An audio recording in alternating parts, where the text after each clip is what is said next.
Merci pour l'organisation de cette journée, de ces 2 journées, et merci pour m'avoir invité.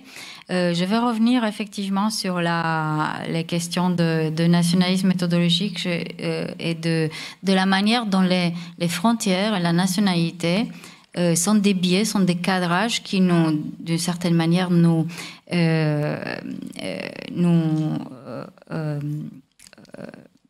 qui nous maîtrise notre façon de penser les choses et que parfois, comme dans le cas de la pandémie, elles peuvent être non seulement inefficaces, mais parfois mauvaises pour la santé, comme je l'ai dit en utilisant quelques exemples.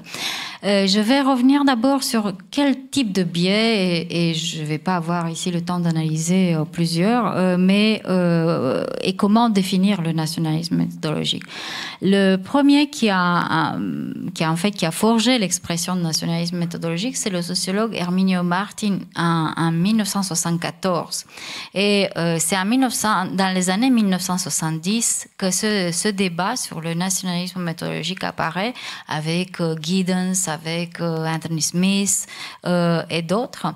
Et on peut se demander au contraire pourquoi ce débat n'a pas surgi que dans les années 90 avec Nina Glick-Schiller et ses collègues et Andreas Wimmer dans les années 2000 sur la migration.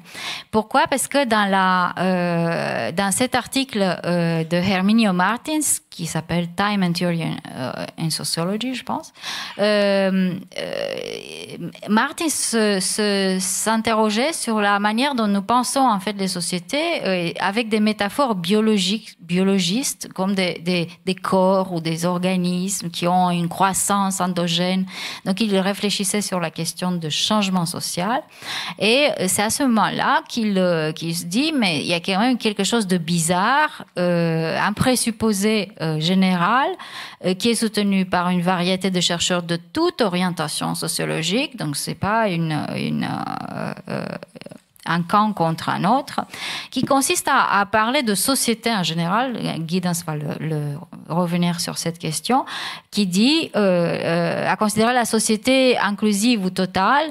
En effet, l'État-nation, donc cette difficulté à séparer, comme vous disiez tout à l'heure, la société de l'État-nation, comme la norme, comme l'unité optimale ou même maximale de l'analyse sociologique. C'est-à-dire que lorsqu'on se demande qu'est-ce que la société ou comment fonctionne, en fait, on pense au cadre que l'État-nation nous a imposé, aux frontières que nous a imposées. Et d'une certaine manière, moi, ce que je veux, je ne sais pas si je vais avoir le temps, c'est un peu ambitieux, c'est de dire que c'est pas scientifique, on devrait être plus proche des faits plutôt que de reprendre les catégories de l'État-nation. Et donc, il pense aussi, Martins, que c'est ce qu'on appellerait aujourd'hui, en empruntant à la psychologie sociale, un biais implicite, un implicit bias qui nous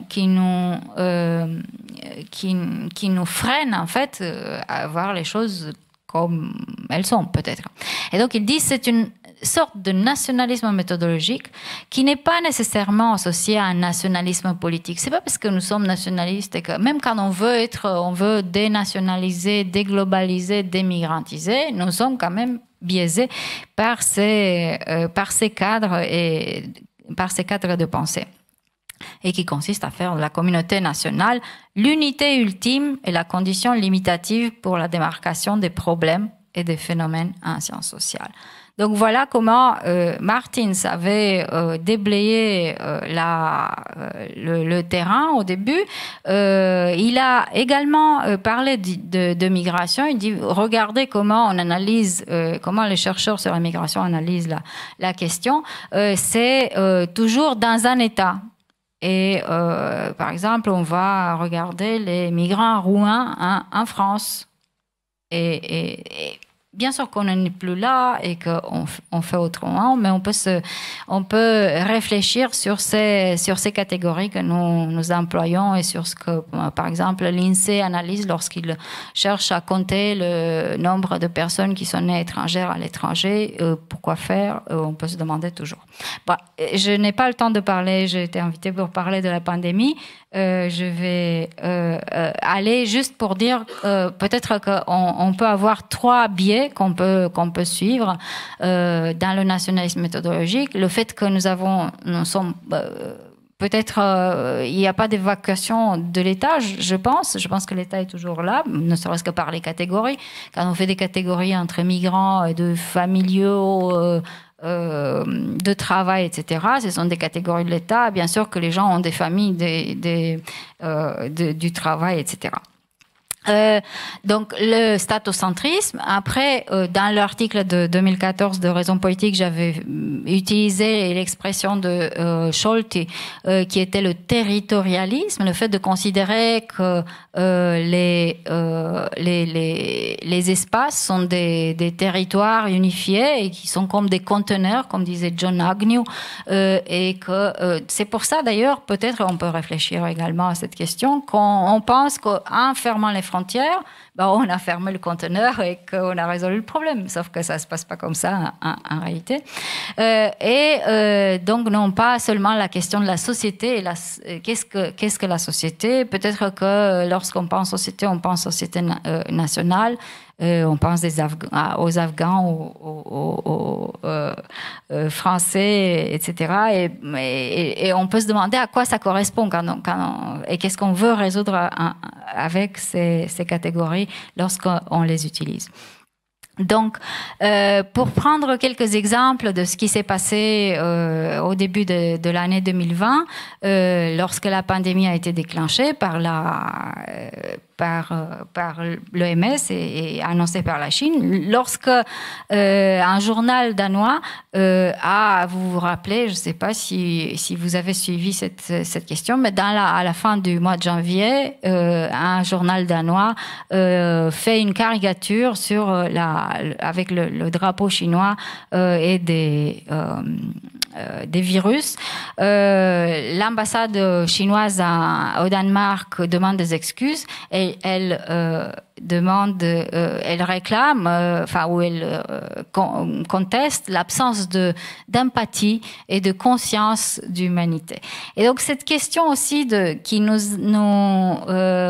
peut-être nous intéresse ici dans les questions de migrants et qu'on avait discuté hier dans un atelier, la question de militantisme, ou à l'inverse la question de discrimination. La question n'est peut-être pas une question de morale ou d'absence d'empathie ou de militantisme. La question est peut-être une question de vérité. Parce qu'un virus chinois, ça n'existe pas, c'est une bêtise. Et peut-être ni l'ambassade chinoise ni le journal danois n'avaient à s'exprimer de cette manière. Quand on y pense, vraiment un virus chinois, c'est une bêtise. Et donc, mais ce qui transmet cette caricature, c'est le fait qu'on considère que les sociétés sont homogènes, comme quand on parle des migrants ou de la France, de la société française, etc. On pense que les sociétés sont homogènes et on assimile, on associe un drapeau, tout un pays, 1 milliard et quelques. Donc c'est vraiment un non-sens qui s'est passé à l'époque. Et le problème, c'est que c'est pas seulement une question d'insulte ou c'est aussi une question de vérité et qui peut avoir des conséquences sur la santé, en particulier ce qui s'est passé en Italie. Donc à l'époque, donc l'Italie a été parmi les premiers États à fermer les frontières à la fin du mois de janvier, avec les voisins de la Chine, et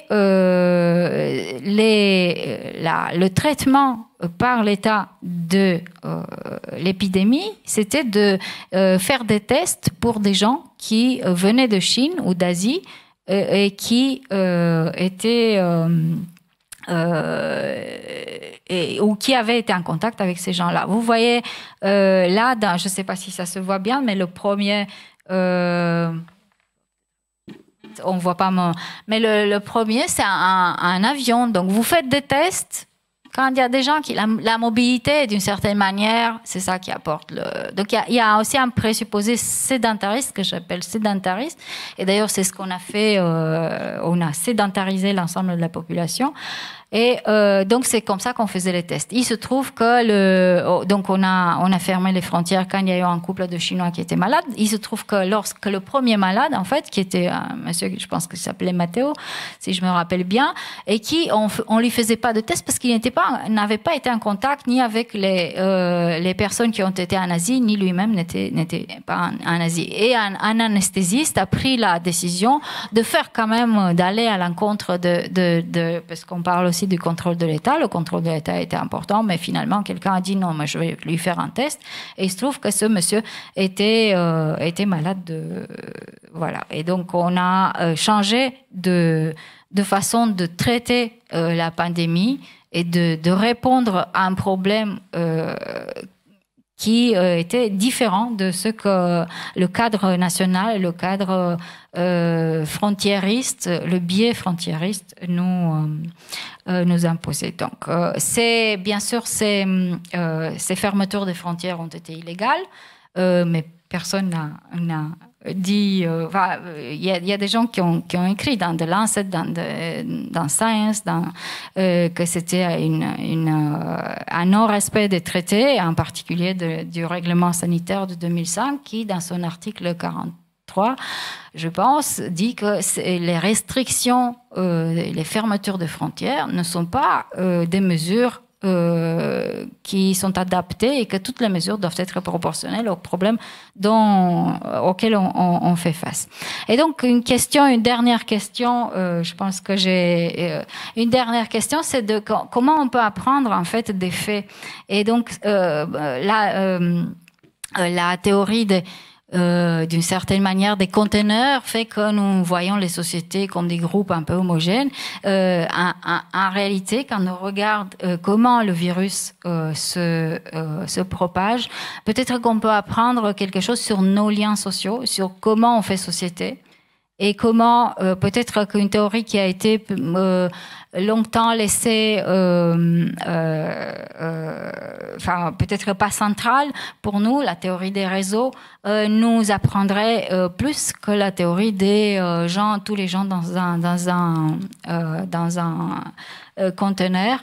Et je n'ai peut-être pas le temps ici, mais de dire même quand on fait des réseaux, les réseaux ne sont pas des choses qui sont immobiles, immuables. Ce sont aussi on peut vraiment suivre le virus. Là, je l'ai pris de la revue de Science qui a travaillé qui a un article sur les événements super spreading. Où on voit que vous avez peut-être un ou deux qui peuvent... Donc, quand on a le R0, c'est 2, ça ne veut pas dire que chaque personne transmet le virus à 2 personnes. Ça veut dire juste que peut-être une personne transmet le virus à une personne, mais une autre peut transmettre à 17 personnes.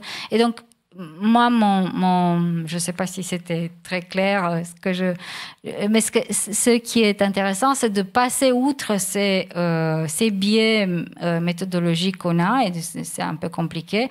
Peut-être pas en faisant du transnationalisme qui est lui aussi, d'une certaine manière, s'est révélé à être aussi un autre nationalisme méthodologique, c'est-à-dire qu'on reste coincé dans ces catégories-là.